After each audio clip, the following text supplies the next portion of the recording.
वृंदावन की माटी का चमत्कार। शोभा नाम की औरत जिसकी बहन वृंदावन में रहती थी, एक दिन वह उसको मिलने के लिए वृंदावन गई। शोभा जो कि काफी पैसे वाली औरत थी, लेकिन उसकी बहन कीर्ति जो कि वृंदावन में रहती थी, ज्यादा पैसे वाली नहीं थी, लेकिन दिल की वह बहुत अच्छी थी, या यह कह सकते हैं कि दिल की वह बहुत अमीर थी। उसका पति मिट्टी के घड़े बनाने का काम करता था। शोभा काफी सालों बाद अपनी बहन को मिलकर बहुत खुश हुई, लेकिन उसमें थोड़ा सा अपने पैसे को लेकर घमंड भी था। वो कीर्ति के घर हर छोटी बात पर उसकी चीजों के में से नुक्स निकालती रहती थी, लेकिन कीर्ति जो थी उसको कुछ न कहकर बस यही कह देती, जो बिहारी जी की इच्छा। लेकिन शोभा हर बात में उसको नीचा दिखाने की कोशिश करती। कीर्ति ने अपनी तरफ से अपनी बहन की आवभगत में कोई कमी ना छोड़ी। उसने अपनी बहन का पूरा ख्याल रखा। उसने उसको वृंदावन के सारे मंदिर के दर्शन करवाए और उनकी महिमा के बारे में बताया। शोभा यह दर्शन करके खुश तो हुई और उसने महिमा भी सुनी, लेकिन उसका इन चीजों में इतना ध्यान नहीं था। बस दर्शन करके वापस आ गई। उसको वृंदावन में रहते हुए काफी दिन हो गए। एक दिन वह अपनी बहन से बोली कि कीर्ति, अब बहुत दिन हो गए तेरे घर को रहते हुए, अब मुझे अपने घर को जाना चाहिए। कीर्ति थोड़ी सी उदास हो गई और बोली, बहन कुछ दिन और रुक जाओ। लेकिन शोभा बोली, नहीं, काफी दिन हो गए मुझे आए हुए। घर में मेरा पति और बच्चे अकेले हैं, उनको सास के सहारे छोड़कर आई हूँ। अब मैं फिर कभी आऊंगी।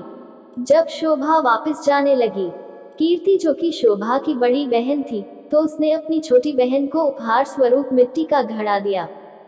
घड़े को देखकर शोभा हैरान सी हो गई और मन में सोचने लगी, क्या कोई उपहार में भी घड़ा देता है। लेकिन कीर्ति के बार बार आग्रह करने पर उसने अनमने से घड़ा ले लिया। जब शोभा जाने लगी तो कीर्ति की आंखों में आंसू थे, लेकिन शोभा उससे नजरें चुराती हुई जल्दी जल्दी वहां से चली गई। सारे रास्ते शोभा यही सोचती रही कि मैं घर जाकर अपनी सास और पति को क्या बताऊंगी कि मेरी बड़ी बहन ने मुझे घड़ा उपहार के रूप में दिया है। उसको इस बात से बहुत लज्जा आ रही थी। उसने सोचा कि मैं घर में जाकर झूठ बोल दूंगी कि घड़ा मैं खरीद कर लाई हूँ, मुझे तो मेरी बहन ने काफी कुछ दिया है। इसी तरह सोचती सोचती वह घर पहुंची और उसने घर जाकर घड़ा अपनी रसोई के ऊपर रख दिया। उसको मन में बहुत ही गुस्सा आ रहा था कि मेरी बहन क्या इस लायक भी नहीं थी कि छोटी बहन को कुछ पैसे उपहार में दे सके। एक घड़ा सा पकड़ा दिया है। अब उसको अपने घर आए काफी दिन हो गए। गर्मियों के दिन थे, तभी उसके गांव में पानी की बहुत दिक्कत आने लगी। कुएं में, नदियों में पानी सूख गया। उसके गांव के लोग दूर दूर से पानी भर कर लाते थे। पैसे होने के बावजूद भी शोभा को पानी के लिए बहुत दिक्कत हो रही थी। एक दिन शोभा बहुत दूर जाकर उनसे पानी भर रही थी। वहां पर और भी औरतें पानी भरने के लिए आई हुई थी, तो जल्दी पानी भरने की होड़ में धक्का मुक्की में शोभा का घड़ा टूट गया।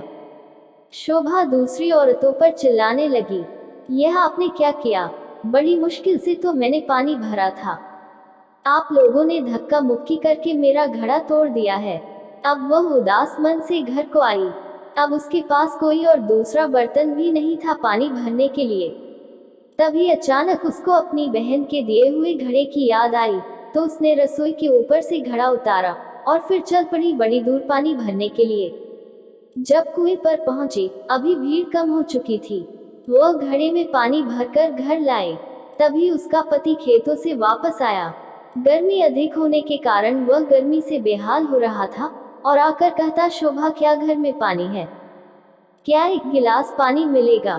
तो शोभा ने कहा, हाँ मैं अभी भरकर लाई हूँ। तभी उसने उस घड़े में से एक गिलास पानी भरकर अपने पति को दिया। गले में से पानी उतरते ही उसका पति एकदम से उठ खड़ा हुआ और बोला, यह पानी तुम कहाँ से लाए हो? तो शोभा एकदम से डर गई कि शायद मुझसे कोई भूल हो गई है। तो उसने कहा, क्यों, क्या हुआ? उसने कहा, यह पानी नहीं, यह तो अमृत लग रहा है। इतना मीठा पानी तो आज तक मैंने नहीं पिया। यह तो कुएं का पानी लग ही नहीं रहा, यह तो लग रहा है किसी मंदिर का अमृत है। शोभा बोली, मैं तो कुएं से ही भरकर लाई हूँ। यह देखो घड़ा भरा हुआ। उसके पति ने कहा, यह घड़ा तुम कहाँ से लाई थी? उसने कहा, जब मैं वृंदावन से वापस आ रही थी तो मेरी बहन ने मुझे दिया था। यह सुनकर उसका पति चुप हो गया। अब शोभा का पति बोला कि मैं थोड़ी देर के लिए बाहर जा रहा हूँ, तब तक तुम भोजन तैयार करो। शोभा ने उसी घड़े के जल से दाल चावल बनाए। घड़े के पानी से दाल चावल बनाने से उसकी खुशबू पूरे गांव में फैल गई। गांव के सब लोग सोचने लगे कि आज गांव में कहाँ उत्सव है, जो इतनी अच्छी खाने की खुशबू आ रही है। सब लोग एक एक करके खुशबू को सूंघते हुए शोभा के घर तक आ पहुंचे। साथ में उसका पति भी था। उसने आकर पूछा कि आज तुमने खाने में क्या बनाया है? उसने कहा कि मैंने तो दाल और चावल बनाए हैं। सब लोग हैरान हो गए कि दाल चावल की इतनी अच्छी खुशबू। सब लोग शोभा का मुंह देखने लगे कि आज तो हम भी तेरे घर से दाल चावल खाकर जाएंगे। उसने किसी को मना नहीं किया और थोड़ी थोड़ी दाल चावल सबको दिए। दाल चावल खाकर सब लोग उसको कहने लगे, यह दाल चावल नहीं, ऐसे लग रहा है कि हम लोग अमृत चख रहे हैं। शोभा के पति ने कहा कि तुमने आज दाल चावल कैसे बनाए? उसने कहा कि मैंने तो यह घड़े के जल से ही दाल चावल बनाए हैं। शोभा का पति बोला, तेरी बहन ने तो बहुत अच्छा उपहार दिया है। अगले दिन जब शोभा घड़ा भरने के लिए जाने लगी तो उसने देखा घड़ा तो पहले से ही भरा हुआ है। उसका जल वैसे का वैसा है जितना वो कल लाई थी। उसने उसमें से खाना भी बनाया था, जल भी पिया था, लेकिन घड़ा फिर भरा का भरा था। शोभा एकदम से हैरान हो गई, यह कैसे हो गया? तभी अचानक से उसी दिन उसकी बहन कीर्ति भी उसको मिलने के लिए उसके घर आई। तो शोभा अपनी बहन को देखकर बहुत खुश हुई। उसको गले मिली और उसको पानी पिलाया। तो उसने अपनी बहन को कहा, दीदी, यह जो तूने मुझे घड़ा दिया था यह तो बहुत ही चमत्कारी घड़ा है। मैंने तो तुच्छ समझकर रसोई के ऊपर रख दिया था, लेकिन कल से जब से यह मैं इसमें जल भरा हुआ है तब से जल से भरा हुआ है। इसका जल इतना मीठा है और इसके जल से मैंने दाल और चावल बनाए जो कि अमृत के समान बने थे। उसकी बहन बोली, अरे ओ मेरी भोली बहन, क्या तू नहीं जानती कि यह घड़ा ब्रज की रज यानी वृंदावन की माटी से बना है, जिस पर साक्षात किशोरी जू और ठाकुर जी नंगे पांव चलते हैं। उसी रज से यह घड़ा बना है। यह घड़ा नहीं, साक्षात किशोरी जी और ठाकुर जी के चरण तुम्हारे घर पड़े हैं। किशोरी जी और ठाकुर जी का ही स्वरूप तुम्हारे घर आया है। यह सुनकर उसकी बहन अपने आप को कोसती हुई और शर्मिंदा होती हुई अपनी बहन के कदमों में गिर पड़ी और बोली, मुझे क्षमा कर दो जो मैं वृंदावन की रज की महिमा को न जान सकी। जिसकी माटी में इतनी शक्ति है तो उस बांके बिहारी और लाडली जू में कितनी शक्ति होगी।